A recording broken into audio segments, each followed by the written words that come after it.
Hello everyone and welcome to Zappy Productions, and today we will take a look at Noble Audio Onyx. This is the very latest version.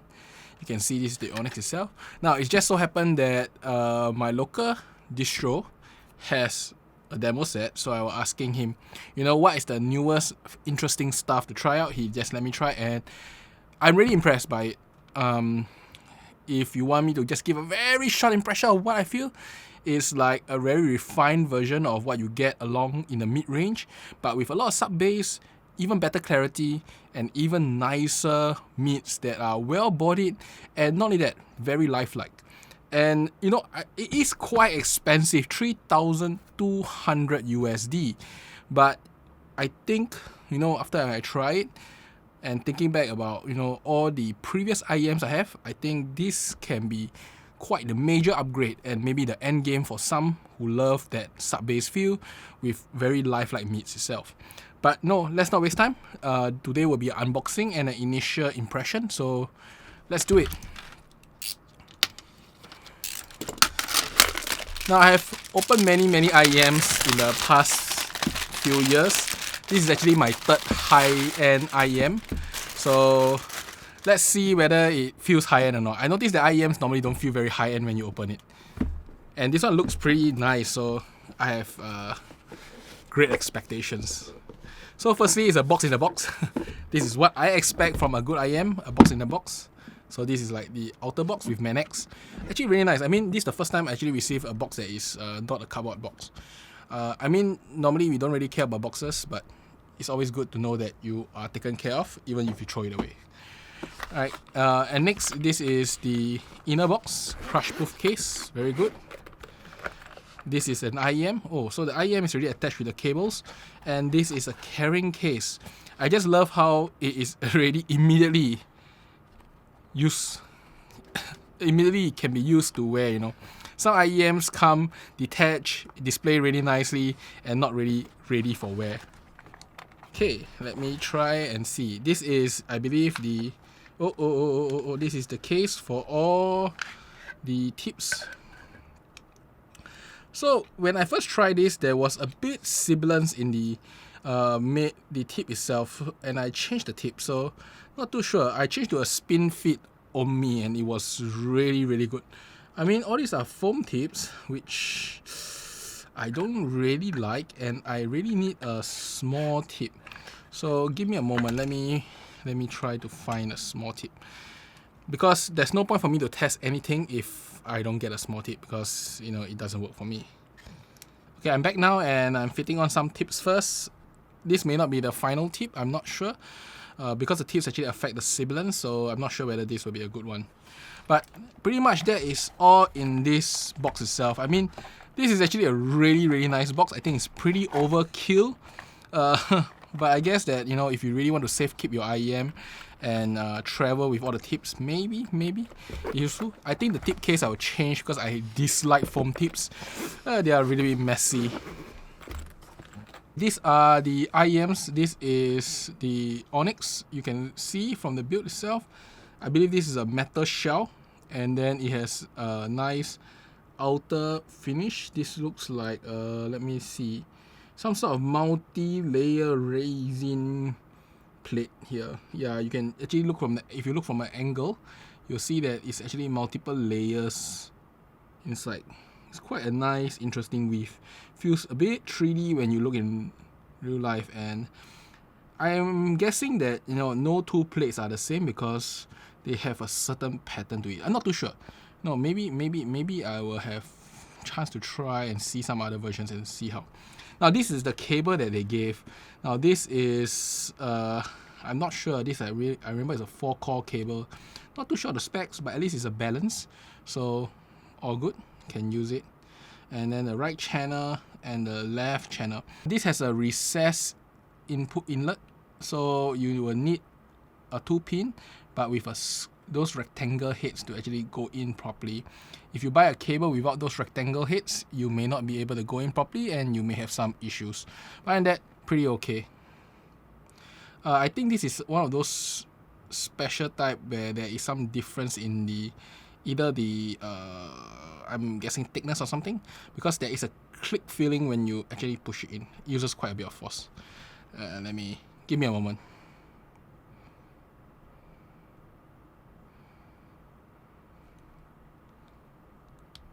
Yes.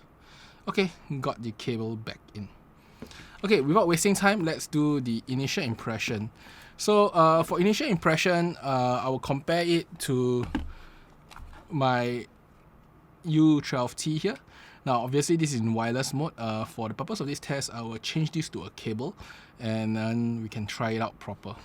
Everything's set up now. Very messy table due to all the cables, but you can see that this is the U12T with a balanced cable, and this is the Onyx with also the balanced cable itself. Now, price-wise, these are not actually really close, because this is like 3.2k USD and this is like 2,000 USD. So there is a 1,200 USD price gap difference. By the way, I got it from Jaben, thanks to them.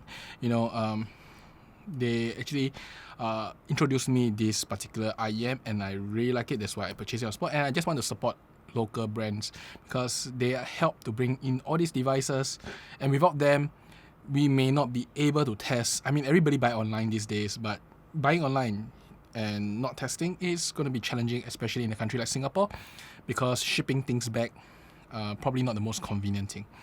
But with that said, let's try the test. So I will try with my usual song. This is Ibarra, as usual. If you have seen enough my reviews, you know that I love this song and I always use it as a test piece. This song is not very heavy in bass, but Edo's voice is very sibilant prone in this particular song, and she has a very powerful voice. There is a good amount of bass, good amount of high instruments, but generally it's a more vocal-centric, energetic song, and I really like to use it as my test piece. And both of these IEM today will be using also the same tips. Oh, it tangled. Both of the IEMs will be using the same tip. This is the latest tips from 7Hz. Surprisingly, I quite like them, so I just left them on. You can see that this is the tips itself. It's like slightly squarish. It seals really well, and it's quite rubbery and good. So these are the tips. I will use the same one, so I have a very fair comparison. Without wasting time, let me try the Onyx first.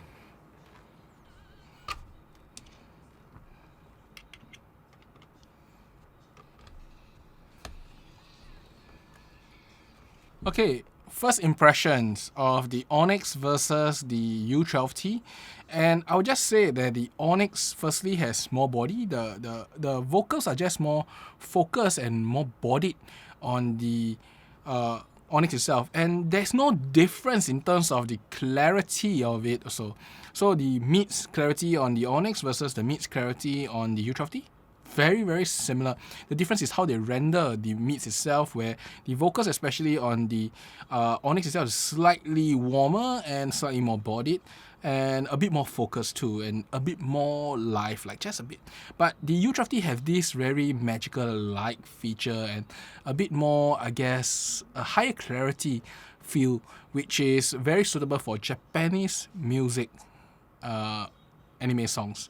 I mean, not so much for Edo. Edo has a bit more of a lower growling type of voice, but for some other genre, it'd be good. Now, for the bass itself, there is a difference. I feel that the bass on the Onyx is better. How do I explain? Firstly, the impact just feels more right. It feels like boom, boom, boom, boom, with the right amount of impact, control, and sub bass. While for the U12T, it's a bit more of a bloom, bloom, bloom, bloom, where the edges are not that clean, and also the feeling of the bass is a bit different. Doesn't feel as bass-like compared to the Onyx. It's probably due to the additional drivers inside the Onyx itself. I will talk about the specs maybe at the end, because I don't really cover specs, because I mean, when you're buying these IEMs, you just want to know the sound, right? But no, I will talk about the specs at the end, because this is quite an interesting combination. But okay, that is for Ibarra. And I also noticed one more thing about Ibarra is that when the guitars come in Ibarra, when the start of the song, there's a guitar that will start playing around a few seconds later. I did notice that in terms of the guitar sound itself, both of them are very clear. But the difference is that the Onyx feels a bit more smoothed out, while the I would say as U12T has a lot of bite in that guitar sound. So it most likely means that the treble is slightly elevated and then the edge is very precise and clean.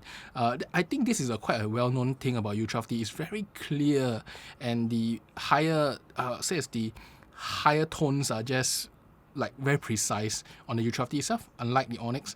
A bit more smoother, a bit more enjoyable. But if you like the bite, I think the U12T is the better option. Okay, that is Edo. Edo's voice is really a bit more growly, a bit more low. Let's go for something a bit lighter sounding. So the next one I'll use is Diamond Crevassa. This is by May-En. It's quite a old song from Macross Frontier, but in this particular version, this is actually the insert edition. It is very nice, especially in the middle. I really love this song. So I'll play from the middle itself, and let's hear the vocals on the Onyx itself.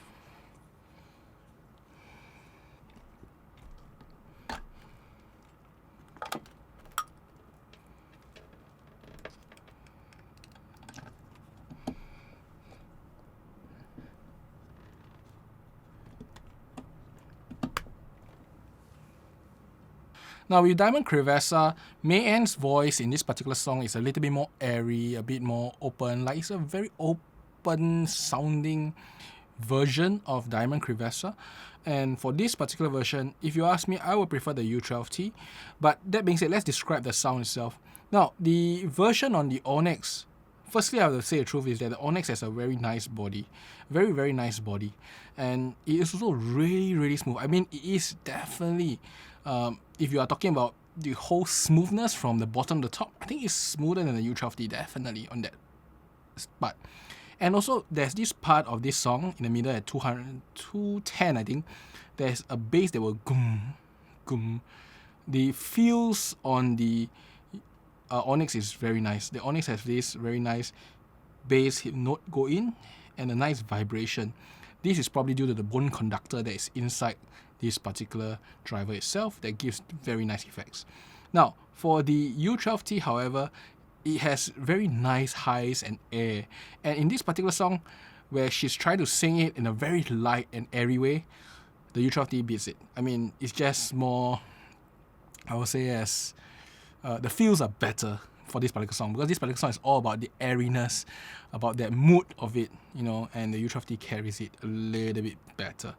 But that being said, if you prefer that more body sound, that bass that has that feeling to it, I think the Onyx is better on this. So the Onyx still gives me the impression, it has this very nice bass, and then the mids are very lifelike, very real, with good amount of body, and then the highs are nicely extended but smooth, and that is really, really important. I mean, I will try one last song to just describe the sound, and so comparison, of course, with the U12T, because U12T is quite well known, and you can go online, there's many reviews on it. I mean, this is not a super new IEM, so I thought that it would be a good way to really describe to you how I hear this, and really in comparison with a well-known IEM. So the next song I will choose is probably The Wish from Mercury. Now, this song is a soundtrack. There is some like chorus going on in the song, but it's nothing much. It's mainly a soundtrack itself. I'll start from the center for this, maybe in the last 2 minutes.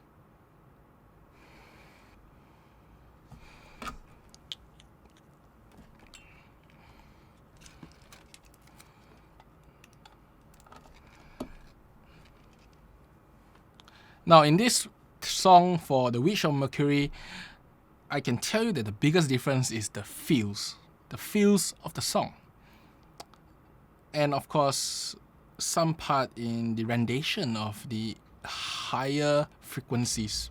First, let's talk. The higher frequencies on the U12T is really spectacular. It is like really clear and really extends far. It is very clean, very nice. But it's not that the Onyx is not clean. The Onyx is also very clean. It just doesn't emphasize on it. It's more like a very nice balanced sound. But the most important part of the Onyx is the feels of the music. Something, I think, is the bone conductor, which is to give the vibration of the song. The whole vibration, the feels of it is so much better on the Onyx. I mean, the general feel for the parts without any bass was good.